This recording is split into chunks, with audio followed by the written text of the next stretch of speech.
How's it going, everybody? Welcome to the show. Ben here, joined by Matthew to do the sort of inverse to the piece we did last week. Instead of doing top 5 terrible records by great bands, we're going to do great albums by terrible bands. A list that, for me at least, was pretty difficult to come up with because if they're a terrible band, I tend not to listen to them that much. And I usually let the guests start. You want to go ahead with your number 5? Well, technically, you're the guest here. Okay, fine. This is Matthew's domain, so I'm the guest, I guess. So I'll start this time. So my number 5, I'm jumping right in on a band that is probably the most hated band of our lifetime, and that is Nickelback. Nickelback's debut album, The Curb. Everybody forgets about that one. I will defend wholeheartedly as a really good album. Now, again, everybody knows, and I can't argue that they descended into fetid mediocrity extremely quickly. But this record was good, man. It was dense. It was gritty. Came out in 1996. And the influence from Soundgarden and Pearl Jam is definitely there. You can hear it, right? Early Chad Kroeger sort of emulating his idols in a way, right? They were in their early 20s at the time. But what I really like is there's an energy, there's an underground vibe and energy to these songs that you absolutely do not hear on later Nickelback records. The Curb, the title track, is a great song. It rocks, man. And that's the thing, is that the guitars, they don't sound glistening and perfect and pristine and gross like they do on all the later Nickelback projects. They sound heavy, they sound unfiltered, unproduced. I really love the energy of this record. I think it's a pretty consistent track list. There's a few misses that aren't terrible. Album artwork. I haven't listened to this one. See, nobody has, right? And they weren't famous at all yet. It would take them a couple records before All the Right Reasons came out, and they blew up, and from then on descended into like the most hated band of the modern generation. I maintain that this is their only, but it is a good album in my view. So why do you think they're hated so much? Like, they're not my favorite group of all time, but there was a point where I enjoyed their music, So did I. Yeah. As a kid, especially. Yeah. Now, if I had to give my just like off the cuff theory about this, I would say that people reacted negatively to them boiling rock down to such a formulaic, predictable beast. Yeah. And I think that actually hit people the wrong way, because if you accidentally write a great pop rock formulaic song, everybody likes it. But if you set out to write one and succeed like they did so many times, everybody just is so jaded to it, and they don't like it. I don't know. It's hard to explain. I do not think they deserve the hate they get personally. Yeah. Well, I'll keep mine in that kind of same decade or so, if you will. And mine is Elephunk by the Black Eyed Peas. Okay. There's a 2003 release. It has pretty much all their hits, they're known for, Let's Get It Started. What else is there? There's Where's the Love? There's that Hey Mama song. And there's a lot of songs on this album too. So it is a little difficult to get through, but compared to the rest of their catalog, God, the flow from start to end is a lot better compared to, I think the next one was Monkey Business, and it has My Humps on it. That's the only song I remember from that album. Yeah. But at the time it's yeah, this is all right. This is kind of funky, but dude, there'll only be 2 occasions I listen to the end that has I Got a Feeling, and I will be accidentally listening to it on the radio and then immediately change it. And then I will be greeted by Satan when I die and go to hell with that end album, because I hate it so much. But I'm steering away from the Elephunk album, man. Those songs are awesome. Who's on it? I think Papa Roach made it a feature on it. Justin Timberlake made a feature on it. I don't know if Papa Roach is a selling point. Yeah. It's they're big names. What else? I don't know. It's cool. It's not very intricate. Like it's pretty basic instrumentation. I think I don't know. I think they had a few drummers on the album. There's a few like cool drum variations used in this album, and I think it was the first one with Fergie, because their earlier albums it was just the Will I Am and the other two dudes. The other ones. The other guys. Forever to be known as the other guys in the group. Dudes. Yeah. Yeah, man. Their other songs are cool too. What's the one? It's like Latin Ladies or something. Can't remember the song names. I feel like Latin Girls. They used to have a sort of sound and energy and identity, and then they very quickly like just played to the most predictable types of pop, R&B sort of music. But Black Eyed Peas used to be a pretty cool group. The original Where's the Love is cool as hell. Yeah, that's a great tune.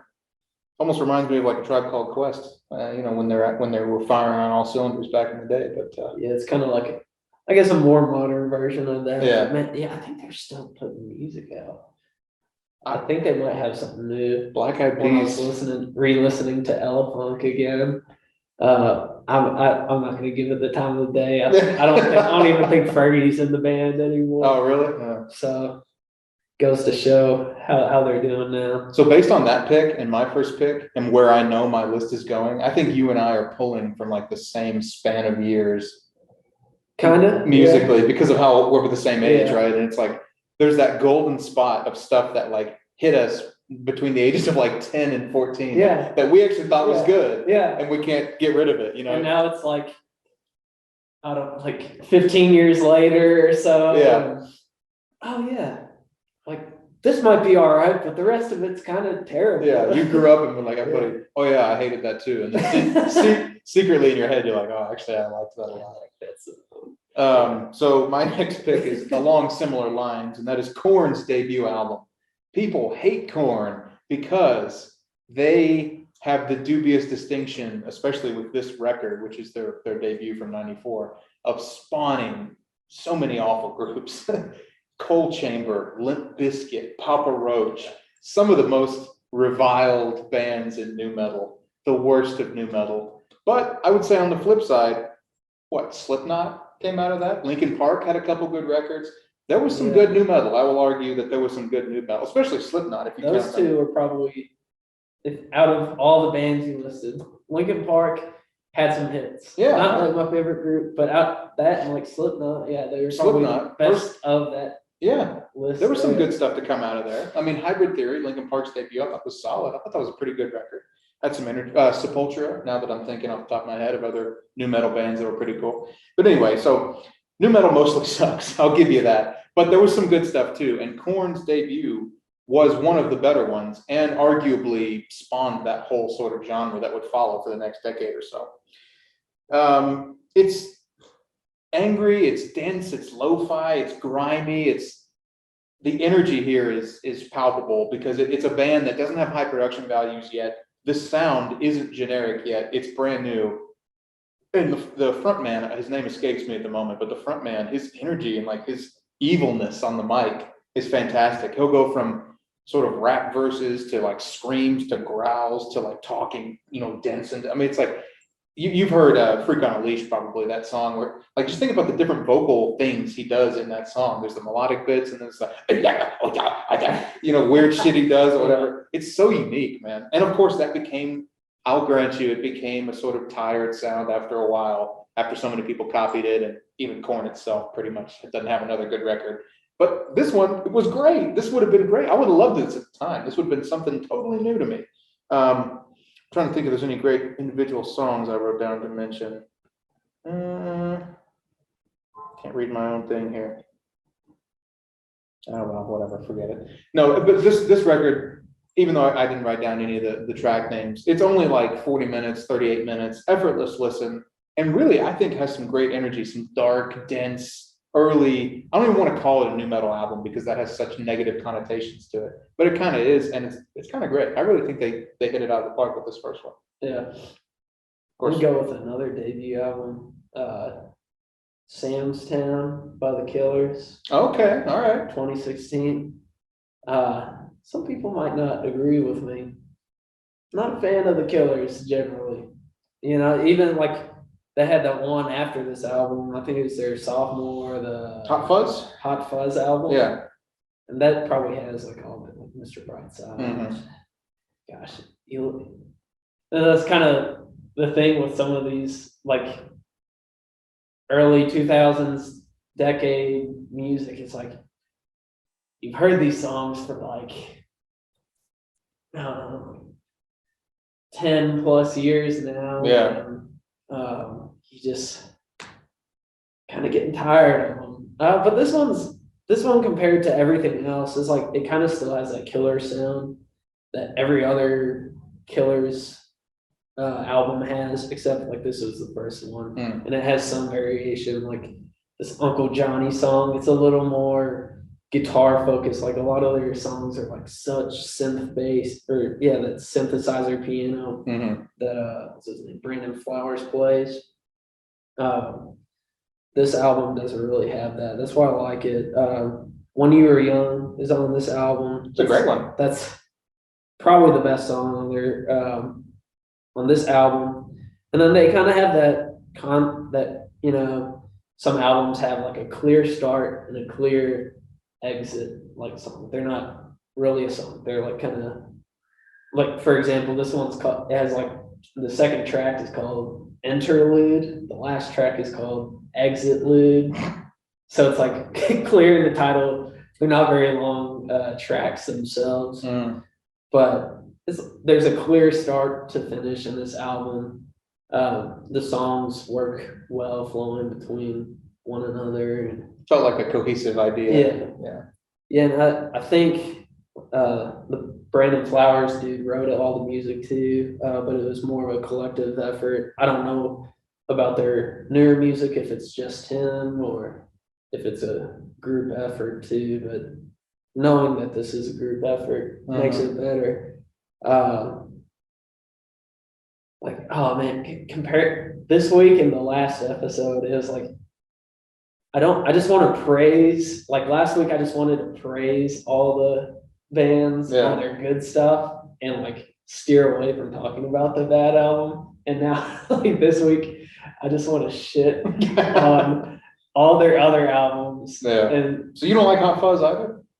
I'm not the biggest fan. Like it's okay. They had one more that I don't even know after that. Yeah, I feel like they had one more that Ryan likes these guys.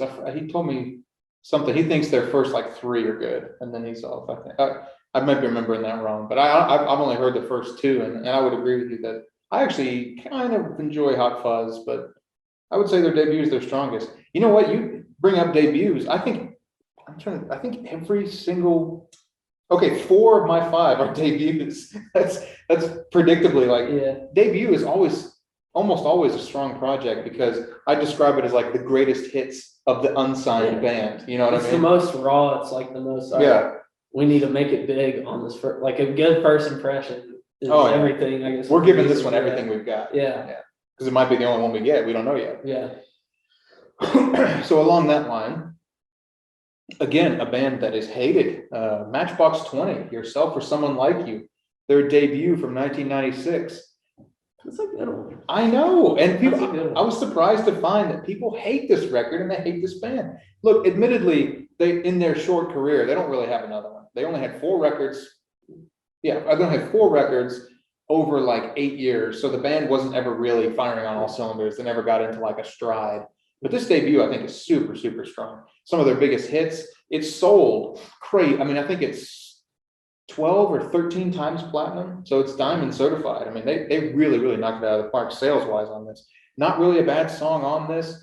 Okay, it's safe. It's not experimental. It's not adventurous or anything. But it's some of the consistently catchiest, best written, perfectly produced pop rock, radio-ready rock that I've ever heard. I think they're unbelievably good at that. I don't know why they couldn't capture lightning in a bottle like this twice. They still play some of those songs on the radio today, Of course. Like regularly, not like, all right, this is one you probably hadn't heard in like 5-10 years. How many times have you heard 3 a.m.? Yeah. I mean, Real World, Back to Good, Shame, Damn. I I mean, all those songs got massive radio play. No reason to hate this thing in my mind. But you know what's funny about this? This guy on the album cover later sued the band because he didn't give them permission to put his face on the Oh, no on way. the album cover. He goes, yeah, he like 6 years. First of all, I don't really buy that he didn't know that his face was on that album. A diamond selling, everywhere. yeah, for 6 years. Yeah. So 6 years later, either he found out, or in my opinion, he needed some cash, Yeah. and he sued the band and said, "Hey, I didn't give you guys permission to use It's a that." good cash grab. And apparently, he got something because they settled out of court, which usually means he got something. Yeah. So, yeah, I was surprised to find the amount of vitriol directed at this record and this band, because even if you don't love it, I don't understand how you could hate it. I mean, it's totally unoffensive, nice, just radio rock. I mean, it's. I wonder how much of that is nostalgic for me and you and people of our age, though, you know, because maybe if I'd been 20 years older, this would have been like, oh, music sucks now, you know, it's so lame, but I really don't think so. I think that's a pretty solid record. Another debut. Yeah. I wonder the same for like a younger person too. Yeah, yeah. Is this like them listening to like old like Zeppelin records? Right. And they're just like, oh yeah, who's this Matchbox 20? Yeah. Music used to be so real, man. Oh, dude. Yeah, you're telling me that's another story. I have students, I'll play like the Beatles. They're like, is this like album like is like the Abbey Road album? I played like one song from there, and they're like, is this like song like 200 years old? That's so sad, man. All right, I'll move on. So my next one was the last Shadow Puppets debut album. It is entitled "The Art," or not the art, "The Age of Understatement." If you don't know who the last Shadow Puppets are, I don't.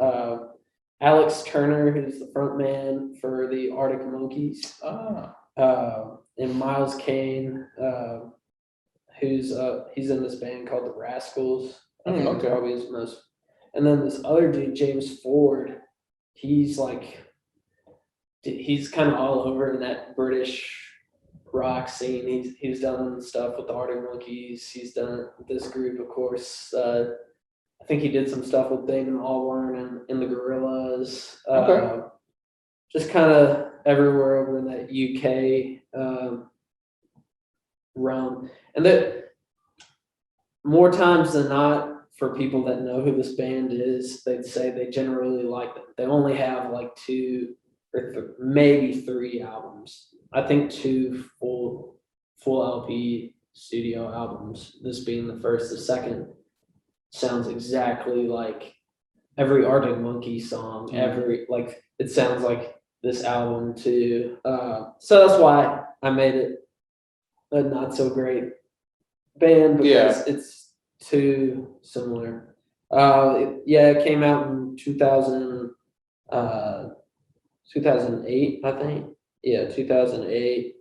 And it reached number 1 in the UK too. Go to show for its success of that album. Not too long, about a half hour long, give or take, a couple minutes, but it's there's not like a song that like really sticks out to me. There's like the self-titled track, "Age of Understatement." That's a popular single of theirs from it. "My Mistakes Were Made for You" is another one. And they're all pretty cool. They have, like I said earlier, it pretty much sounds like the Arctic Monkeys. Do you like the Arctic Monkeys? I like the Arctic Monkeys. Which is again why I don't deem this as a great band, because it's like it's just the same dude doing it with fewer people, and partially some of the same. Like he brought one of that James dude he brought from the Arctic Monkeys. So yeah, it's a good album, man. It has that kind of rock, that UK rock feel. The drum grooves again sound like Arctic Monkeys stuff. I couldn't say that enough about this album, but kind of that it has that basic backbeat, but some cool like little variations in the groove here and there. And yeah, it's pretty well orchestrated and well produced. So your point is kind of like, this is a pretty good album by a band that probably shouldn't have existed. Yeah. Okay, that's fair And enough. it's not like they don't have a whole lot of people that worked on this either, which is awesome too. Because if you backtrack to the other two albums that I talked about earlier, they had just going on the credits, they had a million names credited to the tracks for various instrumentation and Arctic Monkeys does too. production, mixing, engineering, all that stuff. Like with this, excuse me. Yeah, with this, it's the three guys. They had three other guys that were credited for the production.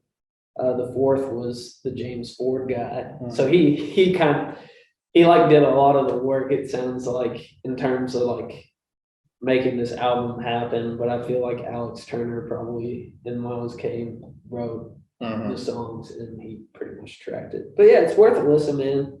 If you look, I don't know what the other one's called. This one, I've never heard of this group. Everything you've come to expect is everything you'd come to expect in the following album to this. Okay. Yeah, but yeah, it's cool.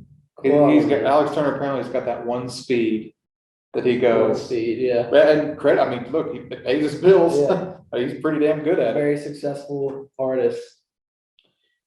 So my next one is, another band that gets some hate, and that's Maroon 5 with Songs About Jane from 2002, their debut.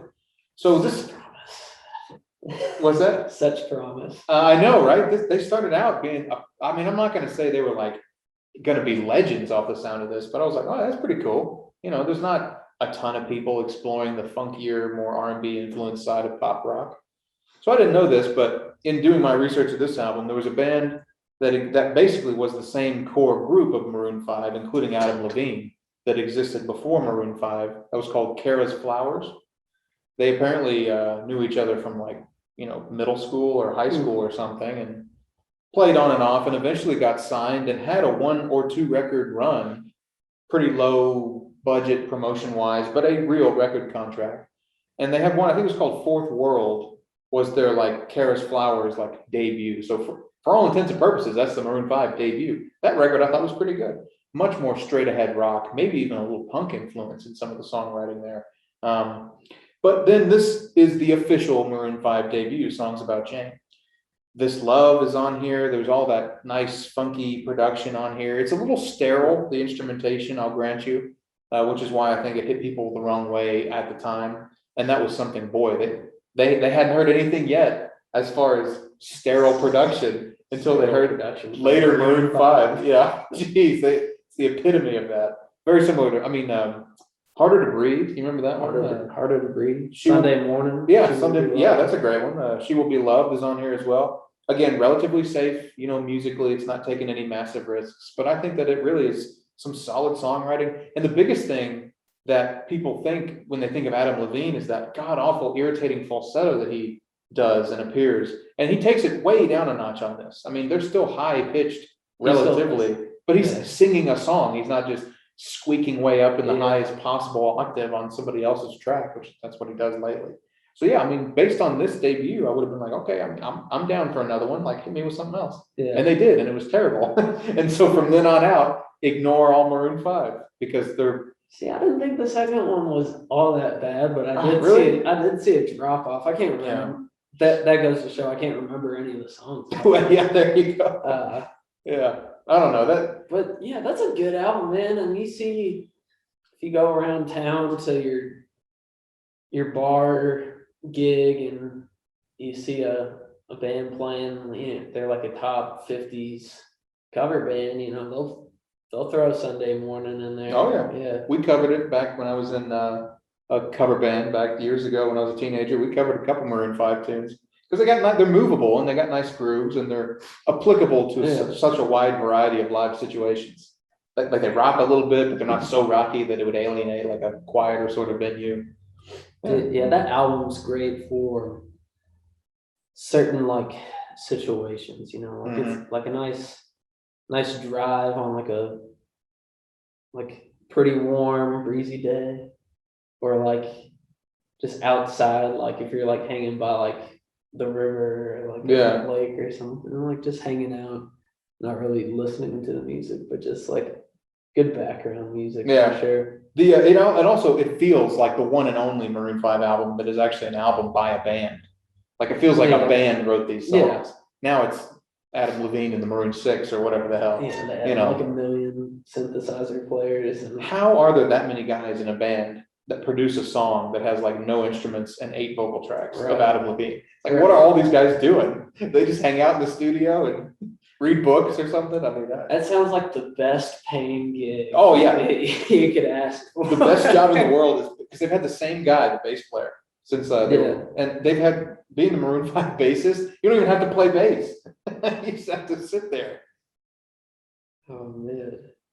Yeah, that'd be fun. I think the rest of almost, I'm sure they've had some rotations in the mix throughout the years, but I think the like guitar player is the same. Yeah, it's because it's that same little group that knew each other from like way back when they were like kids. So. Yeah, with a few additions. I mean, that's pretty cool. I like that. I mean, that those guys came up together and that they're still, on good enough terms to work together. Yeah. Because that doesn't happen often. No, not at all. All right, I'm gonna stick over in the UK, man. This is a jazz album. I was trying to mix it up because I'll think of some. I can easily think of some top bands like the Black Eyed Peas and groups like that. But I like jazz, but I have trouble criticizing it. Trying to. All right, why is this album bad? Why is this album good? Or why is this group bad? Why are they good? And so I did a little research. I hadn't heard these guys too much, but I listened to enough of their music where I think, okay, I don't like them. But their name is called Polar Bear. Oh, I know what that is. Polar Bear? Yeah. Vaguely, yeah. British jazz band. This album that I like by them is called Peepers. They put it out in 2010. And I found out about them. I was just looking through what's some just some different jazz albums I hadn't heard of. I can't even remember what the one that was suggested was called. I remember the year they put it out in 2005. And they're like, this is such a cool album because it's so experimental. And I'm not hating on computer music, but it sounds like I'm trying to start up like a Windows 95. It's booting the entire time.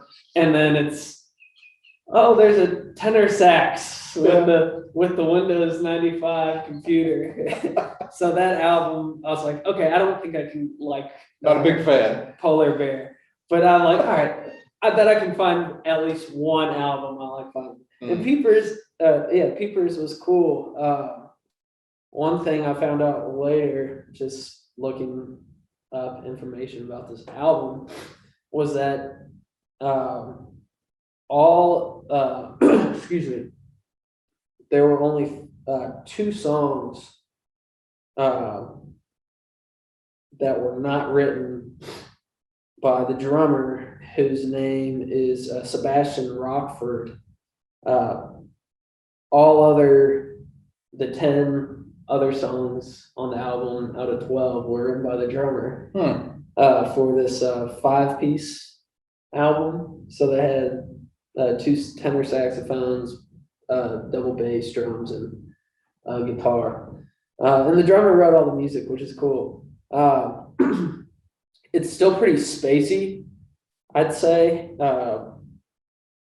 Talking about the other albums, it was there's a lot of not white noise, but a lot of space that could have been filled with instruments in it. And this still has some of that, but it also has some more straight up not traditional jazz, but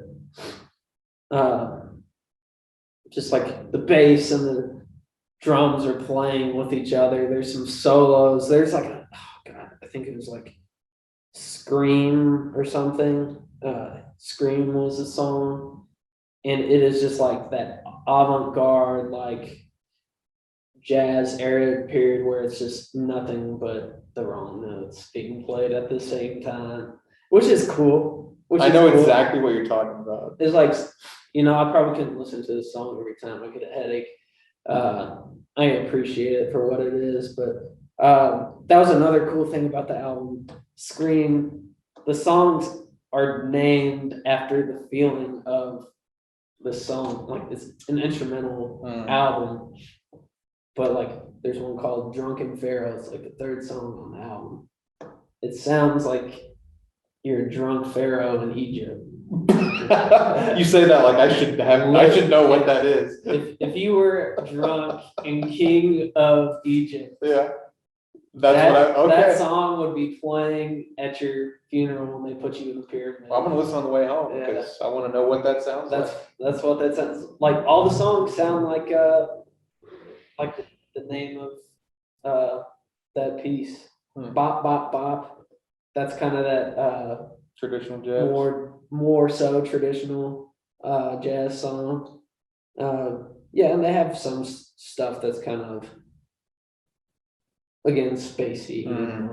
It's a good album, man. I'd check it out and then don't listen to any of their other stuff. Okay. You know what? When you gave that description of the Windows 95 boot up, I think that's why I knew a Polar Bear.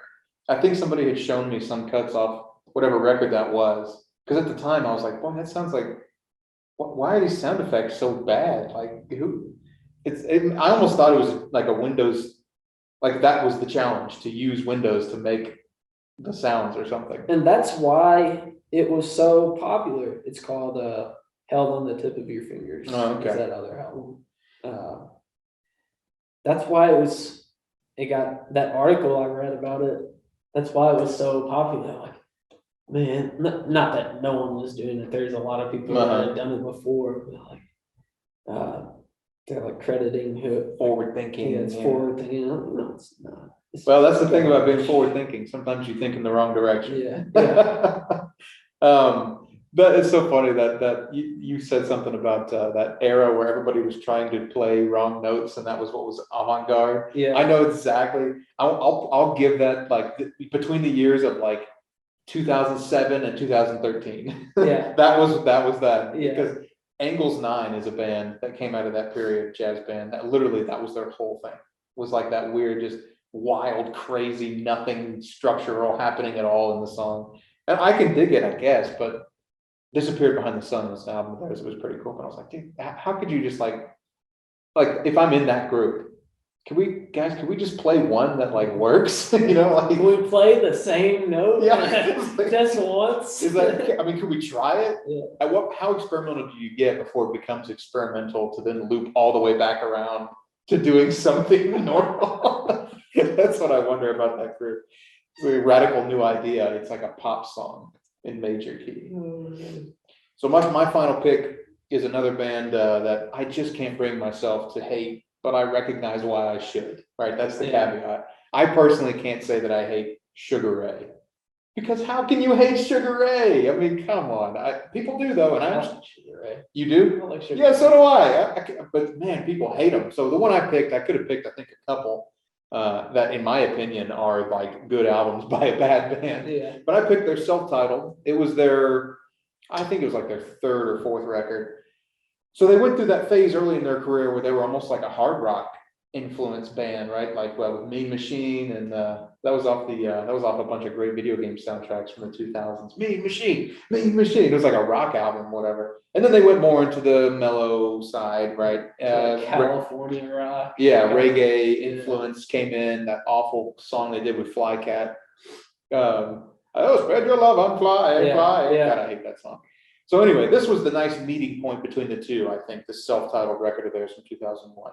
Answer the Phone, When It's Over, Sorry Now. Great, energetic, nice pop rock songs. I mean, there's like the slightest tinge of punk influence, because it's lots of like just power chords or whatever, but it's definitely not punk. Way too cleaned up, way too strong melodic ideas at the root of these choruses to be considered like punk, okay?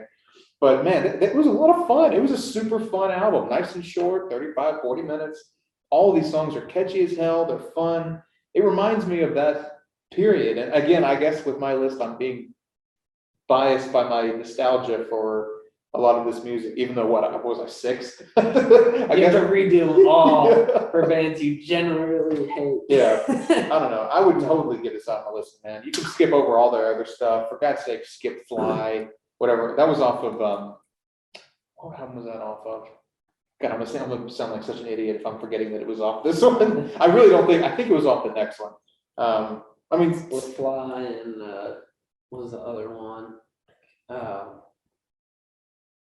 Here I Am Saying I Like Sugar Ray. All the it's kind of like Maroon 5. it was off that album as Fly.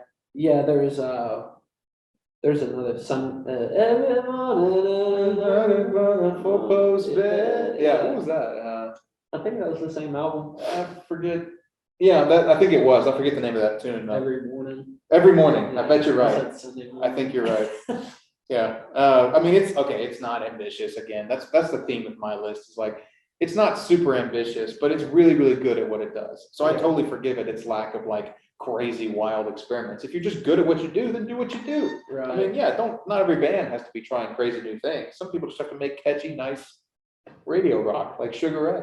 And I cannot bring myself to hate Sugar Ray. It seems like such a fun group, even though apparently it wasn't fun being in a band with Mark McGrath because he was a drunk asshole all the time. That's why he made his way to television. Yeah, and reality TV. With mixed success. Yeah. Yeah, I don't know. Did you have one more? Was it? Did you? I have one more. Okay, yeah. Sorry. Go ahead and do your one, and then we'll wrap up. So I found out about this guy on Sunday. My buddy was telling me about him. His name is Larry Pierce, and he's deemed as an American comedian, country music singer. So I'll just lead off with that. Oh boy. So this dude got famous selling records at like truck stops. So his main following is around truckers, and they just like listen to his like albums and they laugh their ass off. The music is really, really solid, and if you took away all his like his singing's not bad either, but his lyrics are what people will turn people away from his music. Yeah. Is his lyrical content. Is it a joke? Oh, it's all comedy, but Yeah. it's just so filthy. It's so filthy. Howard Stern, I think, was the guy that like kind of made him a national figure. He found what's the album? Makes sense. It's called Pussy Whipped. Is the album. I think I've heard of that actually. But that's not. I'll go back to the album I want to talk about. This album's called Dirty Old Man. Let me just list some of the songs. Oh, It's boy. called like Pretty Woman, Hillbilly Girlfriend, Good Hard Screwing, Porking You Is Always on My Mind. I'm not even talking about what these songs are about. You have to go and listen to them. They sound subtle. They're very not subtle. They're very straightforward. Yeah. Shriveled up, gigolo, screw your brains out. I mean, like, So this is your vote for a great record though? yeah, Why? because Is it good? it's funny, dude. Like the music, like I was saying, the music on this I listened to all of his albums, so I can't like say all of his albums are good or bad. But this is the one, dude.